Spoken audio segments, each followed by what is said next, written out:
All right, here we are. We're live with Jordan Cunningham. Jordan, thanks again, by the way, for taking a few minutes to come on and do this with us. This tends to be our favorite subject to talk to you about.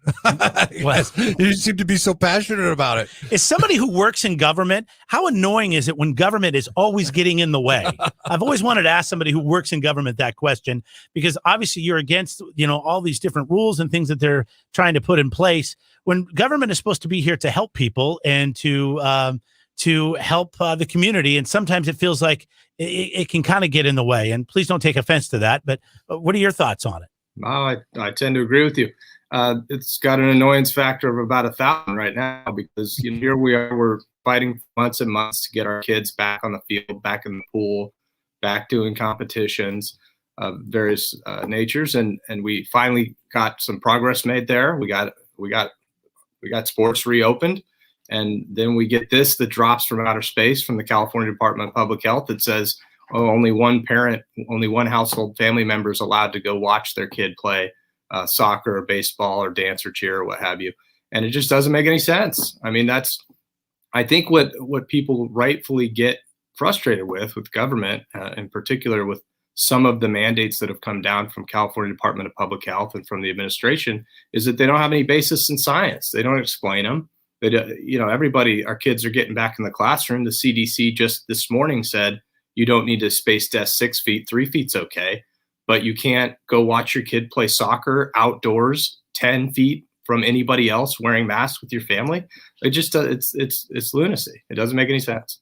My son is over the moon, because what happened was, when the pandemic hit, he was 3 when the pandemic hit. He's now 4. And he was just getting into soccer, loving it, all that stuff. And then the rug pulled out from underneath him, and nothing. And then for the last year, he's been asking, how do I go back to playing soccer? And, the age-old excuse or the year-old excuse, I guess, that parents have been giving their kids is coronavirus. And by the way, there are parts of me that are going to miss that when it is gone, being able to lean on that as an excuse not to do things, to be honest with you.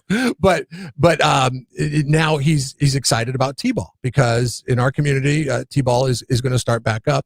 And we've got a start date of, I believe, early April. And then we get this notification from the California Department of Health that says, yeah, we can get back to sports and everything, but either you or your wife has to take him there. And he wants to show us what he can do. He's been working on grounders in the backyard. He's been doing everything he can get ready. He's excited for it to be a family thing. And I got to thinking about it, and the only family that could go watch anybody play baseball is Justin Turner's family, or anybody else's for the Dodgers or the Giants. It's the craziest thing. Well, you highlight a very significant and probably constitutionally significant distinction. We're about to allow professional sports to be watched by spectators with only capacity limitations for the stadium. So you can take your family down to Dodger Stadium, assuming LA County's in the red tier, which they're supposed to be soon. And as of April 1st, you can pack 12 people. We're sitting right next to each other. Watch a professional game. But only you or your wife can go watch your son play T-ball. It just doesn't make any sense at all. And when things don't make sense in the constitutional law world, we call that violating equal protection. And I think if the CDPH and the governor don't immediately change this, immediately, I think that you're going to see lawsuits that are filed that will probably, in my view, be successful, because it really isn't right. Have you heard word of how this stuff is going to be enforced, if at all? I mean, is it going to be up to the local enforcement of the areas involved, which is, the entire state? I mean, I can't imagine, because we fully plan on going together as a family, and my daughter as well, to watch my son's first T-ball game. I can't imagine somebody having the gumption to come up to my family and saying, I'm sorry, you and your daughter are going to have to leave. How is it going to be enforced? Well, that's part of the problem. The state has, and California Department of Public Health has done this to us many times in the last 11 months. They issue mandates. They call them guidances. it's unclear whether they're actually rules or laws or whether they're suggestions. That's the problem. Kick it down to our local county departments of public health to interpret them. They're ambiguous. They don't make a lot of sense internally. And then they kick it down to the school districts with respect to high school sports to interpret them. So San Diego Unified said you're allowed 4 family members. Lucia Mar, locally here, has said you're allowed 4 family members. Other school districts are being more conservative and sticking to the 1. But I don't know how they're going to enforce it. I mean, the state's not going to send CHP to monitor your T-ball field. I assure you that. But it puts our local administrators and our local public health professionals who are trying to do the right thing, comply with the state mandates. It puts them in a terrible position where they can't win. I mean, who wants to be the person to shut down the T-ball game, shut down high school soccer? I mean, I'm right there with you as a coach, as dad of 4 young athletes. You know, my daughter just made varsity soccer.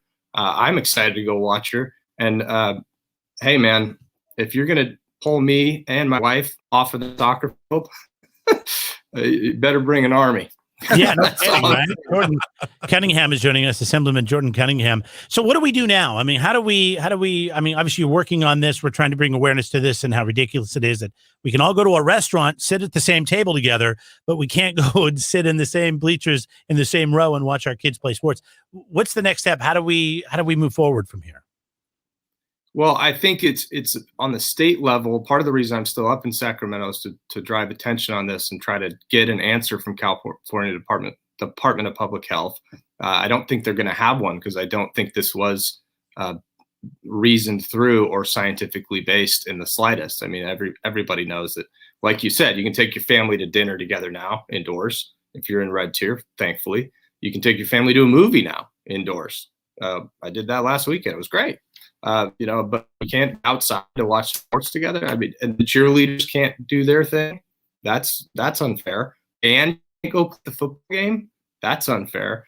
So I think locally, I'm encouraging our local officials, both school district and county public health, to be expansive and creative in the interpretation and be light on the enforcement. In Sacramento, I'm calling on Department of Public Health and the governor to change this immediately. I'm also talking to attorneys that brought successful equal protection lawsuits earlier this year in San Diego County to see whether they have interest in finding a set of plaintiffs down there. The rulings coming out of the courts in San Diego County on some of this rather arbitrary mandate stuff have been pretty favorable. So I think that would be a good venue. So I think it's a legal strategy. It's a PR strategy. All your listeners that are outraged by this, as I am, should write their state senator, write their assembly member, write to me.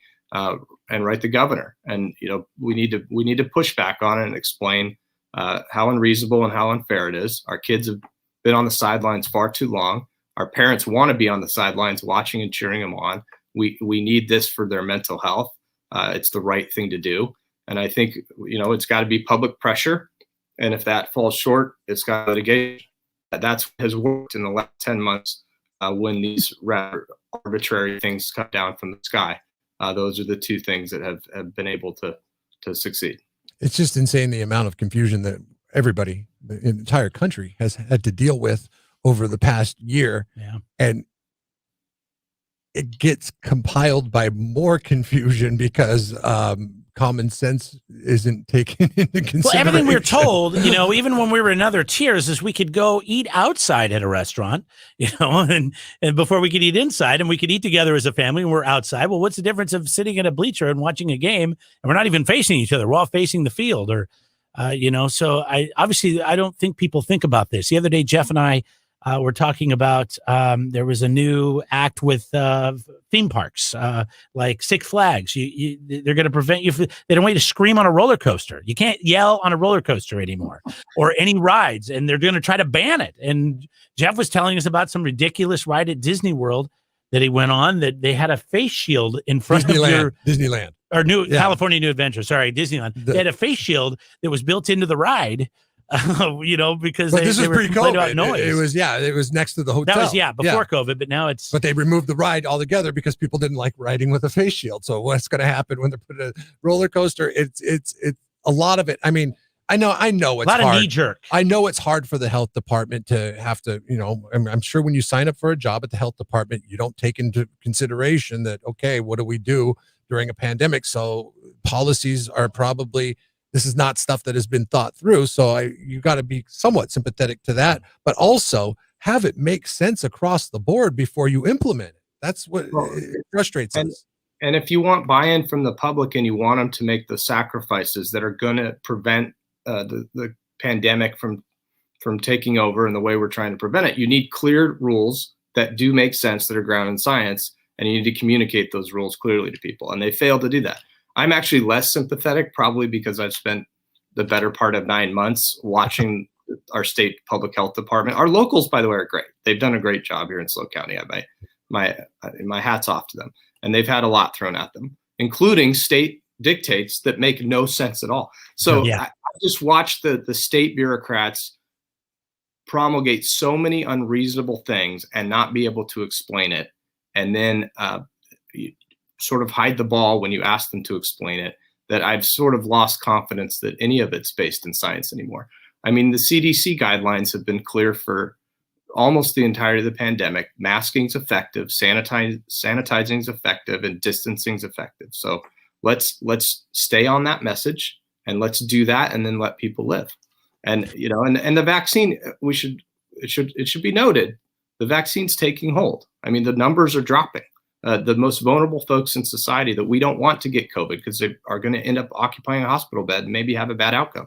Most of them have been vaccinated already, and that's a good thing. So, we're at the tail end of this, thankfully, because of vaccinations and the public being willing to sacrifice quite a bit, and to be pushing out these rules that make no sense, that everybody knows makes no sense, is totally counterproductive for the public health goals we're trying to achieve. So, yeah, I mean, I guess I was sympathetic in the early months, but I've seen them switch things around so much and do things that are so controlling and micromanaging of people's lives that they can't explain. The outdoor dining ban was challenged in court. They had numerous medical doctors and medical experts submit testimony in the form of declarations that said that outdoor dining is not a COVID transmitting event, that the risk is negligible for eating outside with your family outdoors, okay, or eating outdoors with your family.